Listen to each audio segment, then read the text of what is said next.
سلام تخاتلتي هيلن تايمز كما يتخونو انباركس نلومو نعقمي مهري زبلنا يمدب قريمنا لكم علينا مو كتكاتاتولنا بخبر نعدم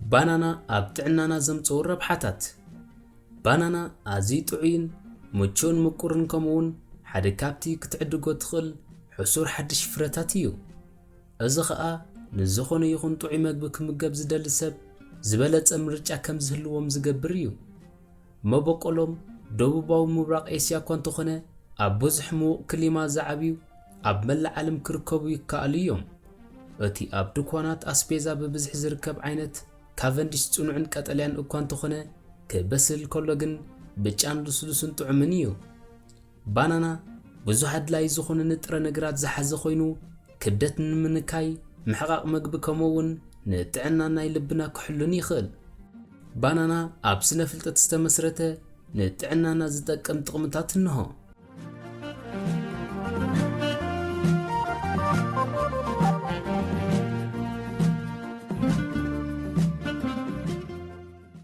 ቀዳማይ ብመኣዛታት መግቢ ሃብታም እዩ ባናና ማለያ ዘይብሉ ጽሕግታት ሓያሎ ጸረ ኦክሲጅንን ኣለዎ ሓደ ስሩዕ ዝዓቀኑ ባናና 126 ግራም እዩ ዝበጽሕ ሓደ ባናና 112 ካሎሪ ዝሓዘ ኮይኑ ዳርጋ ሙሉእ ብሙሉእ ማይን ካርቦን ዝሓዘ እዩ ሒደት ፕሮቲን ኮነ ሰብሒ የብሉን እቲ ሓምላይ ቀጠልያ ዘይበሰለን ባናና ኣብ ውሽጢ ስታርች ኣለዎ እቲ ባናና እናበሰለ ምስ ከደ ግን እቲ ኣብ ውሽጢ ባናና ዘሎ ጽሕግታት ብትሕዝቶ እናነከየ ክኸይድ ከሎ መቆረቱ ኸኣ እናጣዕመ ይኸይድ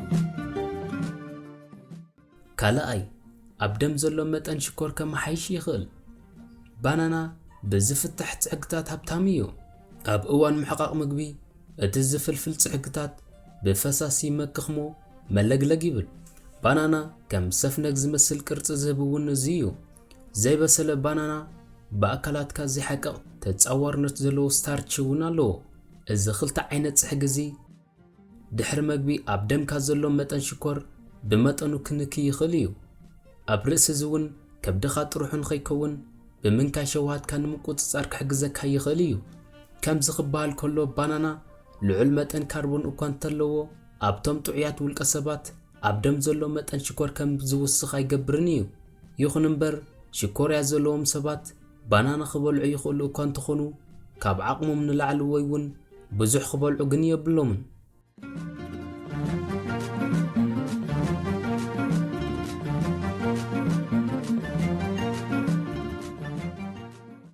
ሳልሳይ ንምሕቃቕ መግቢ ከቀላጥፍ ይኽእል እዩ ባናና ልዑል ትሕዝቶ ናይ ጽሕጊ ዝውንን ፍረ እዩ ጽሕጊ ድማ ብመትረብ ስርዓተ ምሕቃቕ መግቢ ብዘይ ጸገም ክሕቅቕን በቐሊሉ ንግዳም ክጓሓፍ ይሕግዝ ንመዓልቲ ክልተ ፍረ ባናና ምብላዕ ንብድርቀት ዝሽገሩ ሰባት መለስለሲ ከኒና ካብ ምውሳድ ከድሕኖም ይኽእል እዩ ጽሕጊ ኣመጋግባ ምስ ብዙሕ ጥዕና ዝጠቅም ጥቕምታት እንከላይ ምስ ምምሕያሽ ምሕቃቕ ምግቢ ዝተተሓዘ እዩ ሓደ ማእከላይ ግዝፊ ዘለዎ ባናና 3 ግራም ጽሕጊ ኣለዎ እቲ ኣብ ዘይበሰለ ባናና ዝርከብ ዓይነት ጽሕጊ ተጸዋርነት ዘለዎ ስታርች ፕሪባዮቲክ እዩ ፕሪባዮቲክ ካብ ምሕቃቕ ምግቢ ኣምሊጦም ኣብ ዓቢ መዓናጡኻ ይበጽሑ ኣብኡ ኸኣ ነቶም ኣብ ከብድኻ ዘለዉ ጠቓሚ ባክተርያ ምግቢ ይኾኑ በዘይካዚ ፔክቲን ዝበሃል ኣብ ብስሉን ዘይበሰለን ባናና ዝርከብ ጽሕግታት ዱኳታት ንኸይጭብጥን ንኸይልስልስን ክሕግዝ ይኽእል እዩ ገሊእ መጽናዕትታት ከም ዝሕብሮ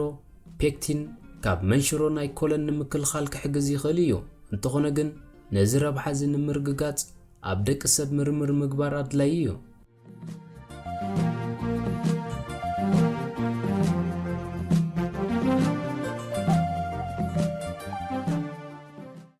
ራብዓይ ክብደት ንምንካይ ይሕግዝ ባናና ኣብ ምንካይ ክብደት ዘለዎ ጽልዋ ብቐጥታ ዝተፈተነ መጽናዕቲ የለን ይኹን እምበር እዚ ፍቱው ፍረ እዚ ክብደት ዘጥፍእ መግቢ ክኸውን ዝኽእል ዝተፈላለየ ባህርያት ኣለዎ ቀዳማይ ባናና ብተዛማዲ ሒደት ካሎሪ ጥራይ እዩ ዘለዎ ባናና ብገምጋም ልዕሊ 100 ካሎሪ እኳ እንተለዎ ማእዛዝ ዘለዎን ዝመልእን እዩ። ካብ ኣሕምልትን ፍረታትን ዝያዳ ጽሕጊ ምብላዕ ብተደጋጋሚ ምስ ምንካይ ክብደት ዝተተሓዘ እዩ። ብተወሳኺ ዘይበሰለ ባናና ብስታርች ስለ ዝመልአ ሸውሃትካ ይመልእን ይንክን እዩ። ኣብ ኣመጋግባኻ ዘይበሰለ ባናና ክትእቱ እንተደሊኻ ፕላንቴን ክትጥቀም ከለኻ ክትጥቀመሉ ፈትን።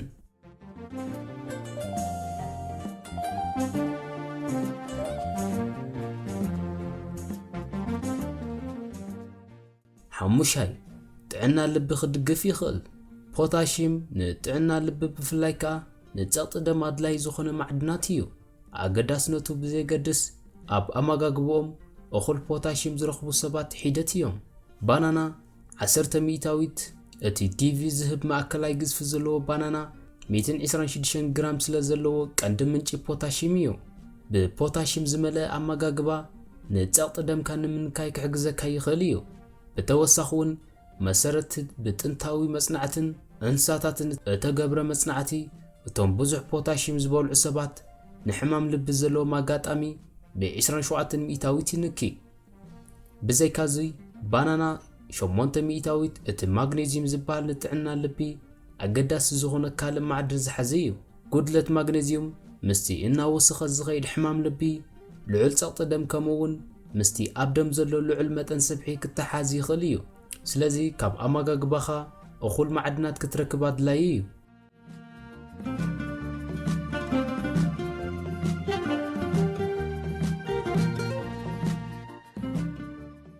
ሻድሻይ ብጸረ ኦክሲጅን ዝመልአ እዩ። ፍረታትን ኣሕምልትን ብሉጽ ምንጪ ጸረ ኦክሲጅንን ኣለዎም። ባናና እውን ካብዚ ዝተፈለየ ይኮነን። ከም ፍላቮኖይድን ኣሚንን ዝኣመሰለ ዝተፈላለየ ዓይነት ሓያል ጸረ ኦክሲጅን ዝሓዘ እዩ። እዚ ጸረ ኦክሲጅን እዚ ምስ ብዙሕ ንጥዕና ዝጠቅም ጥቕምታት እተተሓሓዘ እዩ። ንኣብነት ሕማም ልቢ ክንክ ይኽእል እዩ። ዋህዮታትካ ብናጻ ሱርበትኽ ብምዃን ንኸይጉድኡ ይሕግዝ።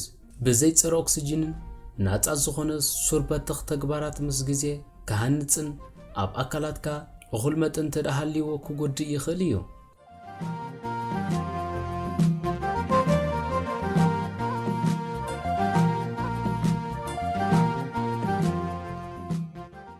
ሻውዓይ መንፈስ የሕድስ ወጥርታት የጉድል።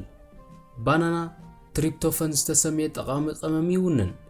እዚ ቀመምዚ ካብ ባናና ዝርከብ ኮይኑ ብመልክዕ መግቢ ናብ ሰብነት ምስ ኣተወ ናብ ሴሮቶኒን ዝተባህለ ካልእ ቀመም ይቕየር። እኹል ዓቐን ሴሮቶኒን ኣብ ደም ምስ ዝህሉ ድማ ሓፈሻዊ ኣጠማምታ ኣወታዊ ይኸውን። ሓጎስ ዝዓሰሎ ህይወት ትመርሕን ወጥርታት እውን ይጎድል። ብተወሳኺ ባህ ዘብል ድቃስ ኣብ ምውናን ኣብ ባናና ዝርከብ ትሪፕቶፈን ሓጋዚ ተራ ይጻወት።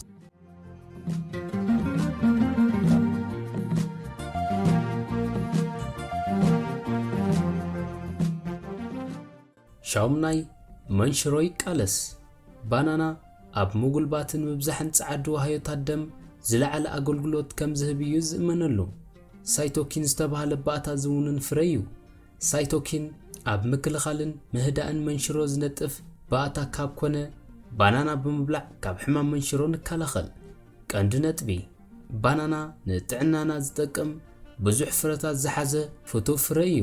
ሳላ ጽሕግታት ጸረ ኦክሲጅንን ምሕቓቕ ምግብን ጥዕና ልብኻን ክውስኽ ይኽእል እዩ። ብተወሳኺ ካሎሪ ጽዑቕ ምግቢ ከምኡውን ምምላእ ተዛማዲ ትሑት ስለ ዝኾነ ክብደት ክንክ ይኽእል እዩ። ስለዚ ጥቕምታት ናይ ባናና ተገንዚብና ኣብ መዓልታዊ ኣመጋግባና ነዘውትሮ።